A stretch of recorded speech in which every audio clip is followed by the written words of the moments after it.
ভজন বলতে কি বোঝায়? অনেকের এ বিষয়ে অজ্ঞানতা রয়েছে, অজানা রয়েছে বা জানবার অভিলাষ কম রয়েছে, অথচ ভজনে নিযুক্ত রয়েছেন, অথচ ভজন করতে চান, অথচ ভজন করতে হবে এরকম একটা বিচার এসেছে, কিন্তু জানেন না ভজনটা কি জিনিস, ভজন বলতে কি বোঝায়, ভজন বাস্তবে ভজনের স্বরূপ কি। গৌড়ীয় গুরুবর্গের আদর্শ যারা লাভ করেছেন, গৌড়ীয় গুরুবর্গের চরণ আশ্রয় যারা করেছেন, গৌড়ীয় গুরুবর্গের চরণতলে আসবার যারা সুযোগ পেয়েছেন, তারা নিশ্চয়ই কম বেশি বোঝেন বা বোঝার চেষ্টা করেন। ভজন শব্দতে ভজ ধাতু রয়েছে। ভজ, জপ, গাও, স্মর। আমাকে কৃষ্ণ ভজন করতে হবে, তার মানে আমাকে কৃষ্ণ নাম জপ করতে হবে, কৃষ্ণ নাম গাইতে হবে, কৃষ্ণের সেবা করতে হবে, কৃষ্ণের স্মরণ করতে হবে। এই ক্রিয়াগুলোর মধ্যেই কৃষ্ণ ভজন নিহিত রয়েছে। এই ক্রিয়াগুলোর দ্বারাই ভজন হয়। ভজনের স্বরূপের মধ্যে এই ক্রিয়াগুলোই নিহিত রয়েছে।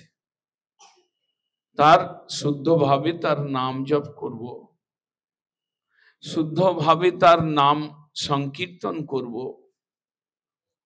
শুদ্ধভাবে তার কথা বলবো, শুনবো, শুদ্ধভাবে তাকে সেবা করব, শুদ্ধ মনে তাকে স্মরণ করব। শ্রীল রঘুনাথ দাস গোস্বামী তার উপদেশে বলেছেন,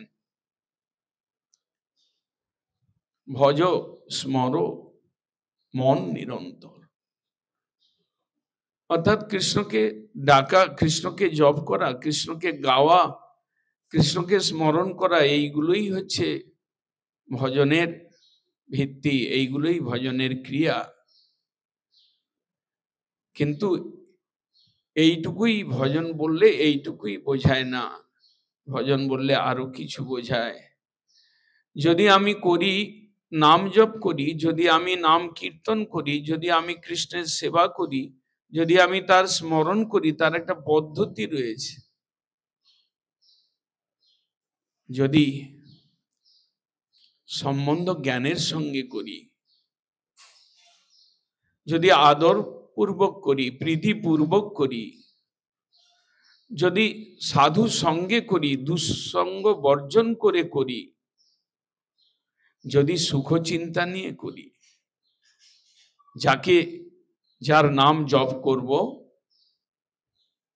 যার নাম গাইব, যার কথা বলবো, যার কথা শুনবো, যার সেবা করব, তার সুখের উদ্দেশ্য নিশ্চয়ই নিহিত থাকবে। উপাস্য বস্তুর সুখ হচ্ছে কিনা, ভজনীয় তত্ত্বের সুখ চিন্তা আমার মধ্যে রয়েছে কিনা, সেটা হচ্ছে ভজনের ভিত্তি। সেটা যদি না থাকে, তাহলে বাইরে বাইরে যে নাম জপ, অন্য মনস্ক হয়ে যে নাম জপ, অন্য মনস্ক হয়ে পরিহাস ছলে যে কীর্তন, তার নাম শ্রবণ, তার চিন্তা না করে বিষয় স্মৃতি আসে, তাহলে সেটা আমাদের ভজন হচ্ছে না। ভজনের বাস্তব সিদ্ধান্তগুলো থেকে আমি দূরে থেকে যাচ্ছি।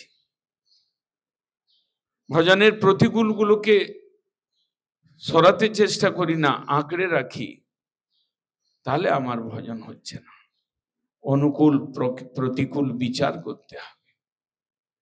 এইটা যদি হয়, যদি আমি শুদ্ধতার সহিত প্রাণ দিয়ে মন দিয়ে তার নামটা জপ করি,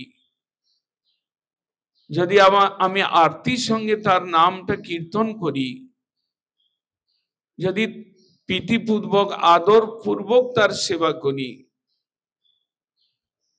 যদি তার স্মৃতি ক্রমে হৃদয়ে জাগ্রত হয়, যদি তার ভজনের প্রতিকূল বস্তুটা আমার জীবনে না আসে, চেষ্টা করি প্রতিকূলগুলোকে দূরে রাখি, দুঃসঙ্গ থেকে নিজেকে বাঁচাবার চেষ্টা করি, তার নাম ভজন, শুদ্ধ ভজন। মহাজনগণ বলছেন, ভজরে ভজরে আমার মন অতি মন্দ। মনটা তো মন্দই রয়েছে, কিন্তু মনটাকে সুন্দর করবার জন্য ভজন, মনটাকে কৃষ্ণের চরণে লাগানোর জন্য ভজন। যে উপায়ে মনটাকে কৃষ্ণের চরণে লাগানো যায় তার নাম ভজন। ভজন বলতে এটাই বোঝায়। বাঞ্ছা করব।